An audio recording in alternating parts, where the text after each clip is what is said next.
Hello à tous, bienvenue dans cette nouvelle série de vidéos où je vous partage après la fin de chaque mois mes performances de trading mensuelles et annuelles. Ici, concernant septembre 2024, ça a été un très bon mois, juste correct, pas incroyable, mais juste très bon mois, suffisamment de performance pour faire une excellente performance sur l'année. Et donc, quant à septembre, la particularité de ce mois-ci sur l'année, c'est que c'est la rentrée scolaire pour tout le monde. Et même pour les opérateurs, les traders. Et ce mois-ci, sur l'année, historiquement parlant, est réputé, est connu pour que ce soit un mois où sur la classe d'actifs des actions et des indices, il y a une performance négative en bourse. Et donc, il fallait aborder ce marché ce mois-ci de manière très prudente, comme j'ai envie de dire pratiquement toujours, mais encore plus ce mois-ci. Parce que c'est à nouveau le comeback, le retour d'une liquidité beaucoup plus importante. Et donc, il peut y avoir beaucoup plus de pièges. Et ce que je viens de dire, c'est en quelque sorte passer sur les marchés. On va regarder donc ça en live. On voit bien qu'en septembre, donc c'est à partir de ce trait vertical-là, on a eu une hausse de la volatilité. On peut regarder le VIX. Le VIX en septembre, comme par hasard, le premier jour de septembre où les marchés sont ouverts, donc le 3 septembre, on a une hausse de la volatilité. Et puis, donc sur le Nasdaq ou même sur les indices en général, évidemment, on a une baisse des marchés. Mais on est toujours dans ce range-là. Et ensuite, tout le reste du mois, on a une volatilité à nouveau extrêmement faible. Et ça fait que le marché, petit à petit, il s'est refait. Mais au final, le Nasdaq reste toujours dans ces zones-là. Et dans son range, n'a toujours pas atteint des nouveaux plus hauts historiques, alors que le Dow Jones et le S&P 500 ont fait des plus hauts historiques. Donc on voit bien la différence de performance entre chaque classe d'actifs et que la technologie performe moins que les autres classes d'actifs. Donc maintenant, concernant mes performances et les leçons que j'ai pu en tirer, je vais d'abord vous présenter ce que j'ai fait ce mois-ci et ensuite, seulement après, je vais enchaîner avec la leçon principale que j'ai tirée de septembre 2024 sur mon trading. Donc déjà, on peut voir que sur le mois de septembre, j'ai pu faire un ratio, donc j'ai pu gagner 6 fois mon risque sur le mois. Donc, sur un ensemble de 16 trades. J'ai fait 16 trades, j'ai bien commencé, j'ai enchaîné une série perdante très lourde, et puis petit à petit, j'ai réussi à me refaire avec des gros trades qui sont passés.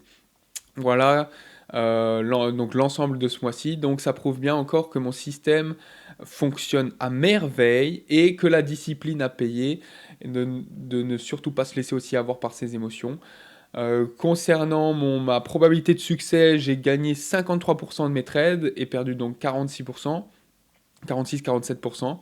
Et sur l'année, donc j'étais à 50 R en arrivant en septembre. Et puis j'en suis à 56 R sur l'année maintenant, donc 56 fois mon risk reward. Sachant que mon objectif annuel est de 60 R.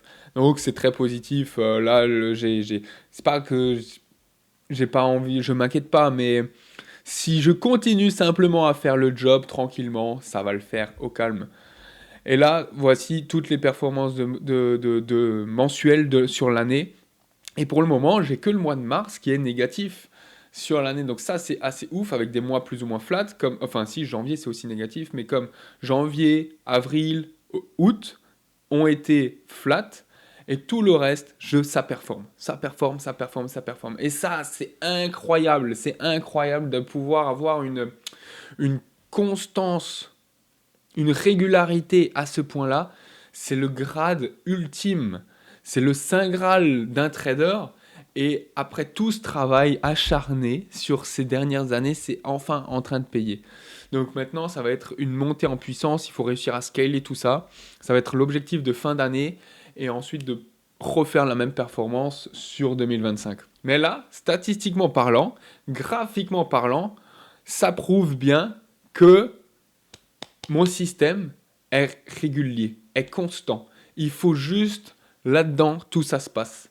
Et connaître par cœur comment appliquer son propre système. Maintenant, parlons des leçons que j'ai pu en tirer sur le mois de septembre. Donc ici, on voit bien que j'ai eu un gros drawdown. Je suis passé de 4 R à moins 1,5. Et ça, c'est pas normal. Ça, c'est pas normal, ça veut dire que j'ai eu un gros drawdown et il faut l'éviter au maximum. Donc déjà, qu'est-ce qui s'est passé? En fait, c'est que j'ai eu dans l'ensemble de mon système, j'ai 2 setups qui sont assez performants et où je me suis permis, enfin où je m'autorise à doubler à chaque fois mon risque sur ces 2 setups-là. En l'occurrence, ici, c'était parmi de ces 2 setups où j'ai doublé mon risque et je l'ai pris 3 fois de suite parce que j'étais convaincu que le marché allait partir dans ma direction, sauf qu'il m'a piégé plusieurs fois avant qu'il parte.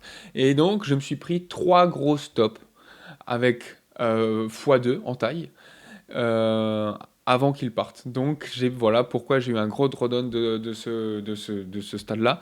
Et ça, c'est pas normal. Donc déjà, j'ai revu à nouveau mes règles, dans le sens où interdiction de prendre 3 gros stops. Tu prends 2 gros stops, c'est bon, la séance est terminée.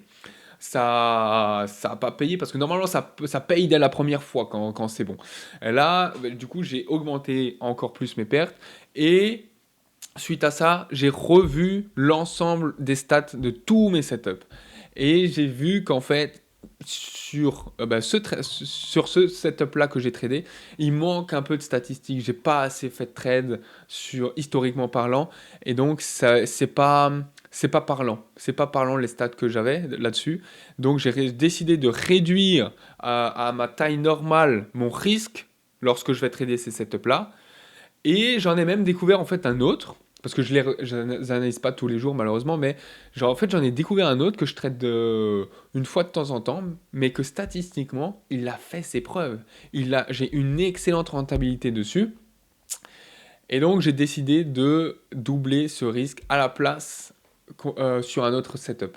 Voilà simplement la variable que j'ai changée de mon système sur ce mois-ci et la leçon que j'ai pu en tirer. Donc, ce que je peux vous conseiller pour apprendre de mes erreurs, c'est que analysez au moins 1 à 2 fois mensuellement l'ensemble des statistiques de vos setups pour voir lesquels fonctionnent les mieux et lesquels fonctionnent les moins bien et sur lesquels vous pouvez prendre le plus de risques et sur lesquels vous pouvez même réduire votre risque. Ça, c'est primordial pour diminuer au maximum vos drawdowns. Et en diminuant vos drawdowns, vous allez augmenter votre performance. Par exemple, si déjà je m'étais juste fixé la règle de 2 pertes maximum par jour, quand je double mon risque, eh bien, j'aurais été à 0 R. Et donc, ça veut dire que j'aurais été à plus 8 R de performance ce mois-ci. Sans rien faire. Enfin, si, en diminuant mon risque, tout simplement. Parce que je connais mieux mes probabilités, mes statistiques. Eh bien, j'aurais réussi à réduire mon risque. Voilà le cœur de la perfection, de l'optimisation de son système de trading. Et donc, c'est méga important de suivre ça, de traquer tout ça. Je le répéterai jamais assez. Je le répète dans toutes mes vidéos.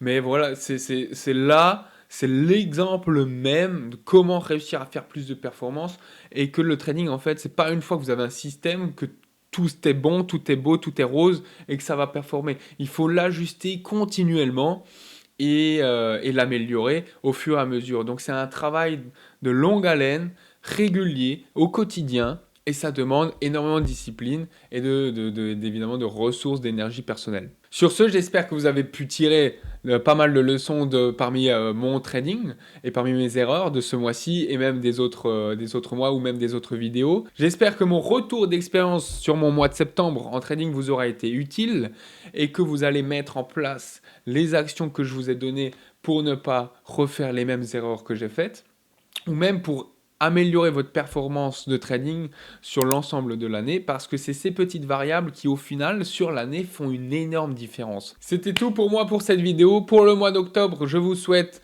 le meilleur en trading et de tout cartonner. Je vous dis à très bientôt dans une prochaine vidéo. Ciao!